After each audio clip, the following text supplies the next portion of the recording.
Welcome to Mighty Filmmakers Podcast, Raindance. Welcome to Mighty Filmmakers Podcast, Raindance Film Festival episodes. Oh, here we go. Thanks so much. My name is Asatuurs. And I'm Josh. And today we're going to be talking to Matt Losasso about his entry for Raindance Film Festival and 5-step process of filmmaking. Yeah, so we're going to ask you a few questions and essentially try and get to 5 points of your process, but a lot of the time it's kind of just grouping things together and summing them up in a way. Okay.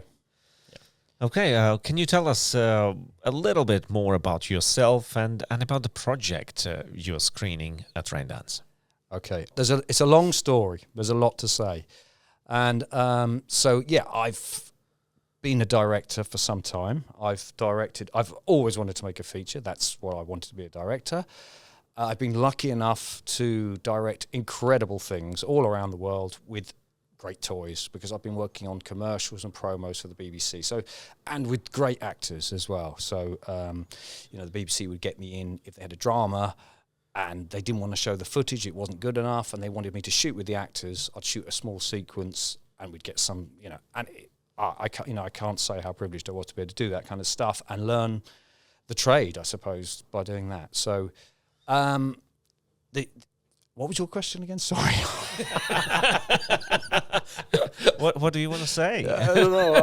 What have I got to get to? Has that answered it, or am I moving on to? No, it was a second bit. You did. It's very bad questioning as well. Two questions in one. It's very bad, isn't it? It was two, yeah. What was the second one? You just have to ask one. Yeah. It's about Roe, wasn't it? So, I mean... A Roe? Yeah. Well, so, yeah. Oh, God. Roe is fantastic. I'm so excited about it. I can't tell you how long I've been trying to make a feature, and I can't tell you how difficult it is to make a feature. Not that I want to put anyone off. Just keep going. It's definitely worth it. So I worked on... I don't know how far back you want me to go, but I worked on I'm trying to say this quickly. I worked on a short film with Nick. I kind of auditioned for it in order to work with him, and we made a short film. And after the short film, I met Zoran, who's an incredible person. And me, Nick, and Zoran became a team. And after the film, he said to me, "Yep." And I forgot to say, I'm also making a feature. And I've been in this industry, and I've had so many people come up to me and say, "Oh yeah, I'm making a feature." "Oh yeah, you're making a feature." "Yeah, of course. Yeah, we're all making a feature. Yes. Everybody's making a feature. Of course we are." So, lovely. Yeah, tell me about it. So what happened was, in 2020, I get a script from Nick. And he sends it to me. It is a feature. It's a feature script. It's not the script, not the film we saw. But in the middle of that script, which would have probably been a 3-hour film, there was the kernel of an incredible psychological drama. But it also could have been a survival flick. And I sort of thought, I hope he wants this to be a psychological thriller, because that's what I want to make this into. And that's exactly what Nick wanted. And Nick is an incredible guy. He allowed me in, and we did several, from version 7 to version 23 we completely reworked that into something that I wanted to direct effectively. So it had scenes that I want to direct, and it could be made, because the original was entirely on the water, and we can't show the water. It's all an illusion. We have to move. We have to get away from it, because you can't sustain those scenes, because they're absolutely impossible to make. In fact, so it's an illusion that we've got them. Yeah. So, thinking about it, so he sent you this script. As a director, producer, screenwriter sent you a script. What is it you're looking for? I'm looking for a creative challenge and an opportunity to show what I can do. And I've been, that's what I've been trying to do, all my career. I've been very lucky, and I've had lovely creative projects, and people come to me with creative things, and because, I've been typecast for making things look good. That's what I was doing at the BBC. You want this to look good? Get Matt to do it. So they'd send me things that needed some clever way of doing it, because they never have any money. So great, yeah. Okay, this is definitely, this is, okay, it's at sea, so you've got shed loads of money, right? I don't think so. It turned out, we didn't have to shed loads of money, and it's okay. In a way, that was more exciting. It's like, okay, I'm going to have to come up with something pretty damn good to, when we I think Nick felt he was going to get this funded, but in the end, we realised if we don't work out a way to do this on a low budget, we are not going to make this. And I'm not going to let this go. So, yeah, we're going to find a way. And the three of us went all over the world. We looked at, do stop me if I'm going down the wrong path. We looked at you're going the right direction. I can go in any direction. No, it's okay. I think you've already given us a point. Actually. Yeah, I'm trying to summarize as well now. Well, okay, sorry. What you started with there, I mean, you can carry on after this, but I think what you started with saying, challenge yourself creatively and show what you can do. I think that's a really nice place to start. Okay. Yeah. Would you say that is specifically what you're looking into? I love film. I want to make films. I enjoy watching films, and I have so many films that I think are, that I can watch again and again and again, and they're all in there. And I think when I want to contribute to that, and I've always, that's my ambition. I have done it in short form. but this is an opportunity I'm looking for. So step number one, I guess, look for the challenge. Would that work? You're making my steps. That's really good, because I hadn't thought these 5 steps, and that's actually great. Thank you. That's generally how this works, to be fair. No, I'm sorry. No one told me about the 5 steps, but yeah, step 1, absolutely. Thank you. Yeah. No, everyone seems to come and be like, oh, 5 steps, okay. So I like it. I like it. It's good. It's good. Step 1, yeah, definitely. Yeah. If we continue, so you receive the script, you realize, okay, this is a great idea. I want to do something. It's challenging enough. There's a lot of kind of nice things I could put into that project. What's next? Making it, I suppose. And I think, one of the things that everything about directing is really, for me, and as you guys, I'm sure you've interviewed other directors, every director is completely different. And if you listen to a director, you think, oh, I'm going to do, that's what a director does. Forget it. There are no rules. And it depends what you're trying to make and what excites you. And to me, I want to make a film that I would watch. I can't please everybody. I know I can't. And I think if I would enjoy that, then that's all I can do. And I've watched a lot of films, and I think I like good films. So what was the question again? That was that stage 2, is that? Or even I'm trying to remember now what was the question, but it's about what's next. Yeah. What's next? So what's next is, I suppose we're talking pre-production. Obviously, as I've already covered, what actually came next was getting the script right, because the script was not ready. It was not really a screenplay. It's fantastic. There's bits in it. I was reading it, and first of all, I'm just plodding along. But then Mike came out with a knife. I'm hooked, and that was in Nick's original. And I thought, there's something here. This stuff on the boat is going on. It needed focus. I took out all the backstories. Don't want any backstories, because I think the fragmented aspect would really help. Because I think a thriller, you need the confusion. People are experiencing it in the final version of the script that we both came to eventually, was that Megan is it's fragmented memories, and that helps us, but it also involves the audience. The audience are now piecing it together with Megan. So that the next step was writing.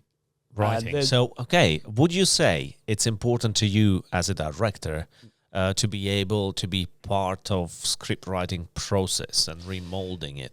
100%. But having said that, I'm not a writer. I don't think of myself as a writer.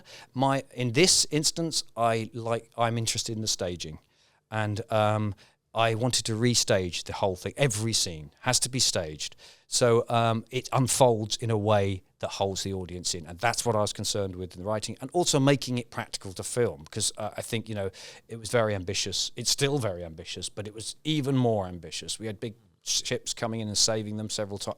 It's all got to be pared down. It's had to be smaller. So I guess a second step could be restaging. Yeah. And Is the restaging to do with making it more visually interesting?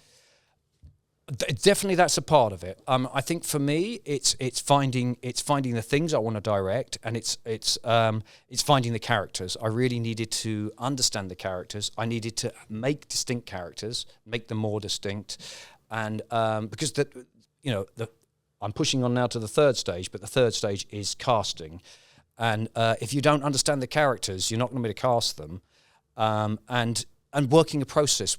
How are we going to do this?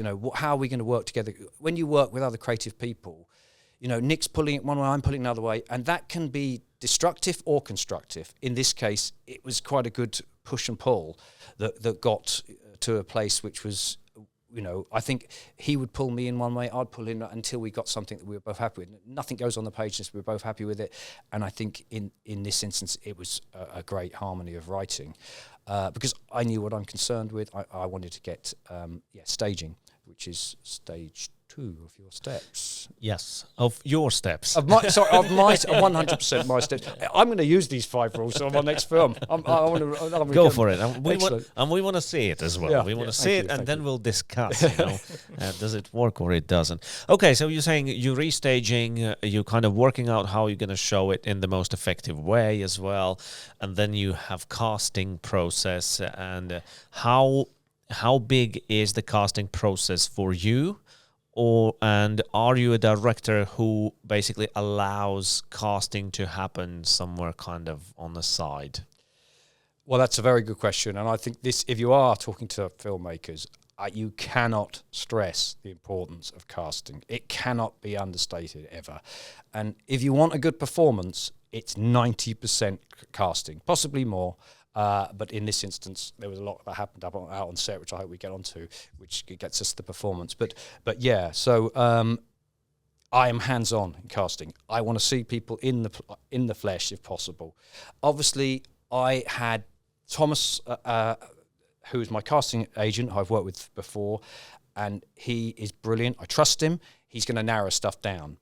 So you don't want to go through hundreds of people, but when you're doing an independent film, you're on a certain end of the spectrum, and you're only going to see a certain caliber of people, and it's very difficult. You send your script to what you want to get a film off the ground is an A-lister or someone that people recognise, and you're going to get going. So obviously we're pushing for them, and we're seeing.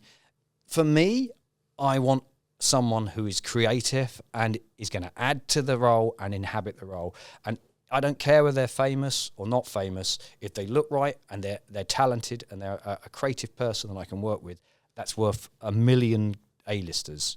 Obviously not for the money, people. That's not going to help. But yeah, so casting, it was a long process. I think we had 2 rounds. I'm sure Nick would have covered this, but initially the film was set in the southern Atlantic. We were going to shoot in Malta, and so we've got a whole caliber of people who want to go out to Malta and sit on an island and in the sun. As soon as we realised we haven't got the money, that's when I thought the project got a lot more interesting. We get a different type of people, and but creative people want the challenge, and I think we got a lot of people who really want to challenge themselves in every way, physically as well as creatively, because there is a physical challenge there. How should we summarize this? I told you I was going to waffle. Creative casting. Yeah, is it? I like that idea you said. Creative people want the challenge. I think there's a lot of truth in that, and I think that's a really nice sentiment to have in the steps. I don't know if you guys both agree. No, I definitely agree with that. I think you have to find creative people. I think a film is teamwork. It's you have to have, I'm directing an orchestra, but if the musicians are no good, then we're not going to have anything that sounds good. So I'm looking for people. With this film, the writing never stopped. It didn't stop until I'd finished editing it. And what was beautiful, what was really fantastic about Nick is he let me do that. I don't think I'm ever going to get that opportunity again. I said to him, we've got no money. If you want it to look as good as it have, we just keep adjusting the creative to our money, And I think, I don't know how that relates to casting, but in a way, that's one of my, it's not a step, it's one of my rules. Okay, so what I really liked what you said about ability of rewriting the script as you go. Yeah. And that is quite unusual, let's put it this way. Would you actually like to work that way in the future? To be honest, if people are opening, that is the best way to work, because effectively, this is something I learned from commercials, is when you make a commercial, everything is nailed to the floor. You can't leave, you have to go to a boardroom and tell them every shot, everything you're going to shoot, and if you don't deliver it, you're in trouble. So you have to literally, once it's That's it. That's what you've got to shoot. What is the beauty of art? This is a creative process. Every person is creative. Every part of it is creative. And effectively, if I'm out shooting something and I think, well, hang on, the actor says to me, what if I held this or hit this guy on the head or jumped in the water now? And I thought, hey, that's going to work. Do you know the character? Let's do it. If I can react to that, you're going to get a better film. Not just with cast, with the location. If we said, well, he's supposed to be sitting on a bench, but what if he's sitting on a boat? You know, that is the creative process. That's a good one. Keep rewriting. I know a lot of people will say, no, it's scary. you should not be doing that. Yeah, well, it's only the way I work. It's a scary thing to do, obviously. Yeah, keep rewriting. It's scary for the production because we had production, not all the production could work that way. So from a director's perspective, how did you cope with that? How did you manage that? Well, it was very interesting because we're talking at the end of week 1, and I was working on the set with Zoran, and we were ecstatic in what we were shooting. We had been planning this. It was a totally experimental technique, which we only tested on day 1 of the shoot. And when we looked through the lens and we saw the scenes, we thought, yeah, this is incredible. It's working, and it looks great. And we were shooting. We were behind schedule. I mean, when I shoot a commercial, I'm going to keep referring to shorts and commercials because that's my experience before. You've got a first, and they say you got half an hour for your first shot. And I spend 4 hours on the first shot, always. Of course, you're going to spend 4 hours on the first shot. You've got to set everything up, and then you rush through the others. So we're a little bit behind, which I think was worrying people who are more used to an actual structured way of working. Now, this film could never have done like that. We were we were sat on the edge of a cliff waiting for storms to film them. And when the storms got too heavy, we had a procedure to keep filming. We had a studio standing by. So it was always going to be, you've got to have to adapt to these situations time and time again. So in my mind, I was bemused. But the problem I've had, I've done a lot of things, and the only thing that really upsets me on a set is when someone interferes creatively. Quite frankly, the creative was protected, and this is a political thing that's going on. This is, as long as I can keep filming, this is good. I know I'm doing a good film, and keep filming. We just kept filming, and it wasn't for everybody at that stage. And the people we got in, the people who understood that were fantastic. You know, they love it. They were creative people. They wanted to make the film. I'm wondering, how does your process of directing actors look like, especially with your previous experiences of commercial work? I think something I thought a lot about, because I've been trying to make a film, as I've said, for many years, and one of the problems getting a film off the ground when you've done short form and commercials, well, we don't know whether you can do performance. And so obviously it's critical that I'm going to extract some good performances. And, everybody wants to know how do you get a performance? And the truth is, each actor is a human. Each actor is completely different. And if I had a set of rules to get a performance out of one, it's not going to work for somebody else. So I think that's not helpful to people who are listening. But I suppose if I tell you the technical answer, we had rehearsals, but a lot of them got shifted because we ran out of time in the first 2 weeks with the tests. And we allowed... there are times when I think I'd allow the actors to ad-lib. I really would like ad-lib stuff. I think when in the writing process, I took out everything except the actual meaning of the words, intending for them to add the character, and so that it was pared right down. And so someone like Akshay, for example, we had only one swear word in the script, which I'm not going to say in this room, and it's pretty shocking when she says it. But when Akshay was on board, he wanted to swear every time he spoke. And I'm thinking, well, he's inhabiting that character, and that's correct. It feels right, and that feels right for him. Now, it's the trick of the director is to, a lot of actors will come up with ideas. Some of them won't. And the trick is to know when to say, that's right for our film. That's not right. That's not going to work. And I think that's basically what you've got to do as a director. You've got to know when to let people in with their creative ideas and to know when to say not to do that. Because you're the only one with the overview. And that is quite helpful, actually. You say that's not helpful, but it is. It's quite helpful to understand that every actor is different, and your approach as well differs from one person to another. And what I liked about what you said was that you allow them to kind of improvise in a way and say whatever they feel like saying, and that's another technique, isn't it? I mean, it has to be said with caveats, because you're all. I mean, anybody who's made a film will tell you never have any time. And everybody, that can take time. And there was one scene in particular, and I don't know whether this is irrelevant, but I can talk about that. But it was the characters are deliberately, a lot of them, you're supposed to be suspicious as an audience of the characters, except for one person, and that's Lexi. And the relationship between Lexi and Megan, for me, is your anchor. And you have to believe that they are close. Now, we're not having any backstories. And I knew that I had to get that across in one scene. And the scene is they're eating some food with cold water. And I said, I'm not scripting this.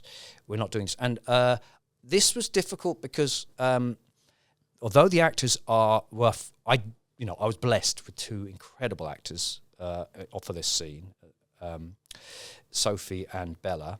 And they were up for any challenge. But I think, that was a difficult one even for them. And what I said is, I want this rapport.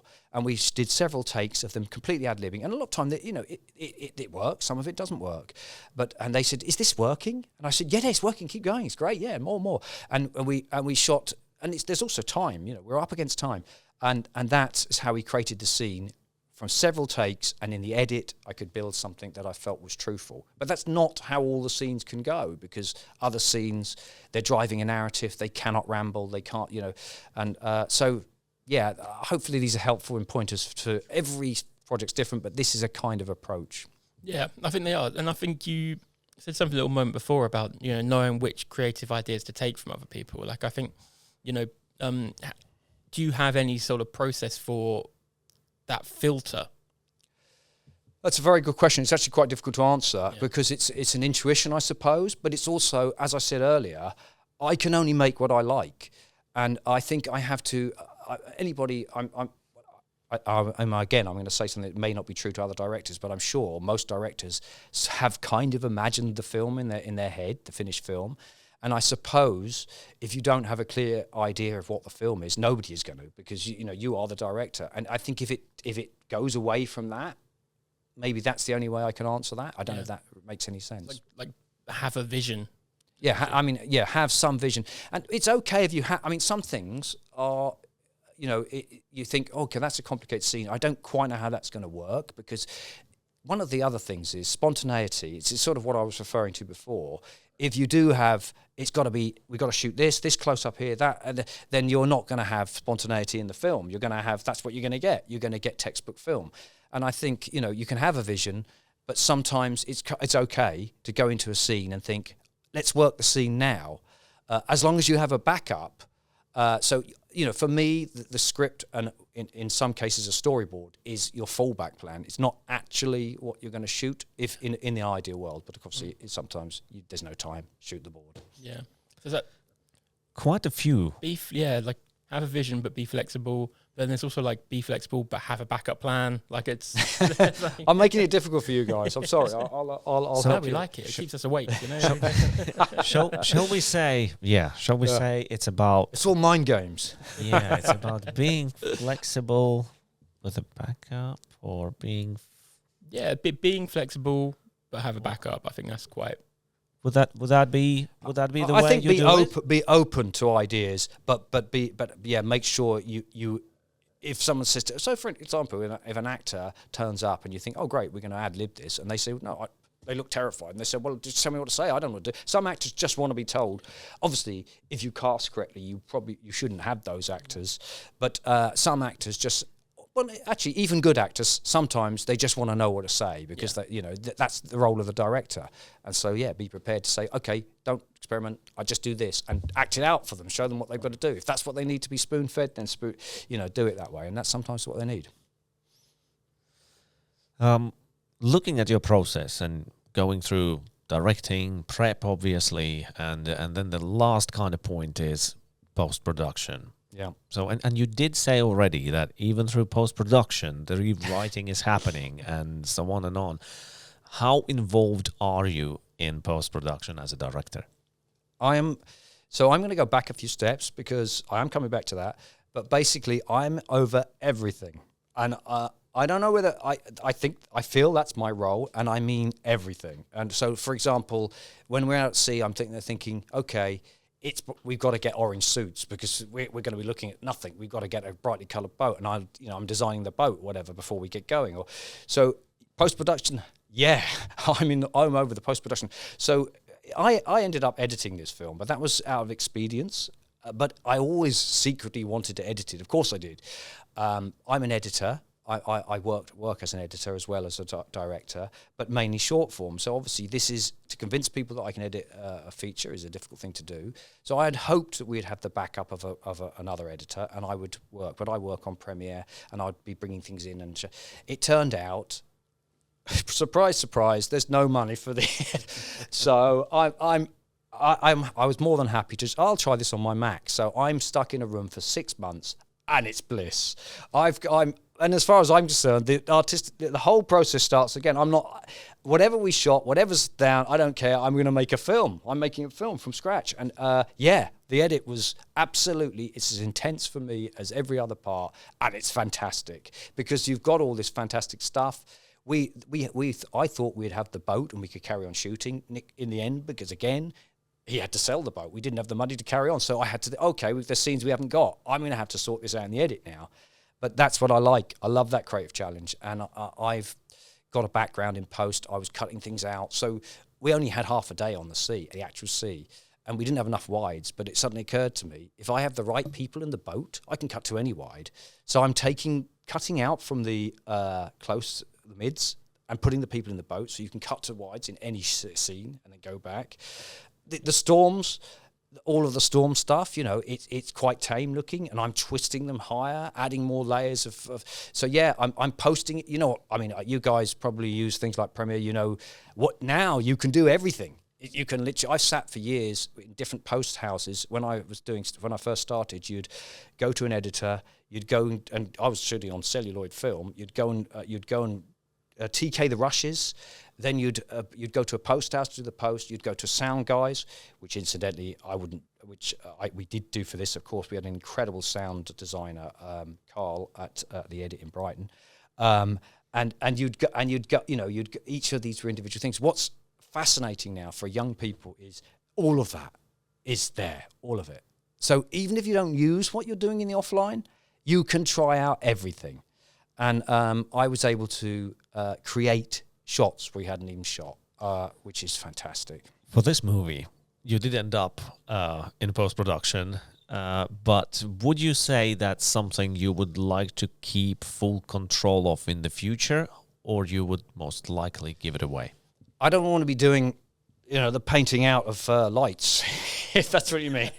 But creating someone hanging from a boat was fun. I mean, I looked at this and said, yeah, we can't see that you're hanging from a boat. Let's go to a green screen, which was the only thing we could pick up, and have Nick hanging from a bar. I'll make that shot for you. We haven't got it. And that's great. That's creative. Yeah, we did have splice post-production, but their quote included cleaning up, which is not creating stuff. So anything that actually needed to be created, and there was a lot more than we thought, I'd have to work out how to do it, and they supported me in that. I would send them files, and we'd go back and forth. So yeah, and they did some of that as well. So in fairness, it's not just me doing the post production, but in the offline, you could watch the offline as a finished film.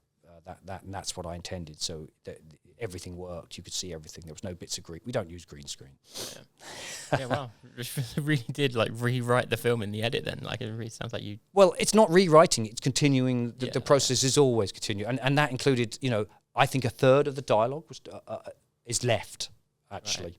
The dialogue was considerably more, and I think as a visual director, if the actor is saying it with their face, don't say it. You don't need to say it. And if the performances were so strong, I was able to just hold the face and say, you take that out, And so things like that, and the performances are crafted in the edit. And any good editor will tell you that, that's also where the performance happens.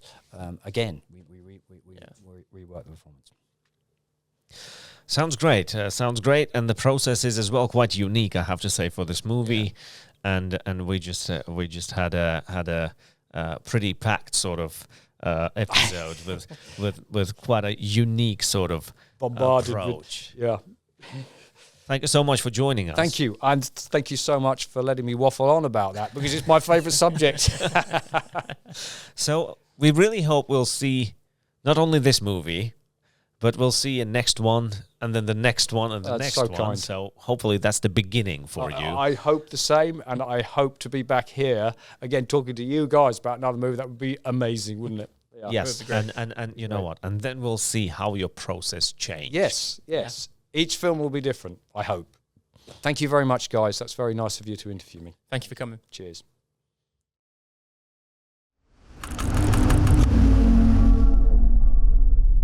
So here are my 5 steps of filmmaking summarised for this podcast. Look for the challenge in the script. Step 2, if you can be involved in the writing, get it restaged so that it's how you want to direct it. Number 3, make sure that all the pre-production, including wardrobe, art direction, that everything is part of the creative process and is in tune with what you're trying to say on screen. Keep rewriting, it's got there. Again, this is probably more specific to Row, that we, because we had no money, it's independent film, I felt the best way is that if we keep the writing process open in the fact that the way we approach it creatively, but in this case, we were still rewriting the script right up until the week before we went off to shoot, and it 100% benefits from that. And again, it says be flexible and have a backup. I think what I meant by that is when you're shooting, stage 5 is shooting, be if you can, because we're always up against money and time, have a flexibility in that in order to, this is just me, I'm not saying this is necessarily how it's going to work, have a flexibility in how you approach it creatively. If something better comes up, it's nice if you can take that. You don't feel you're tied to the floor with what you've written, but always have an idea so you can go back to it if your flexible idea is not working. You've got something that's written down that you know works when you were sitting back in the cold light of day in front of a computer and you're not standing out in a storm. I don't know if that makes sense to anyone, but I hope it's helpful to young filmmakers. Did you get it? I go on too long, don't I? I said you're going to have to edit this. No, we're not editing.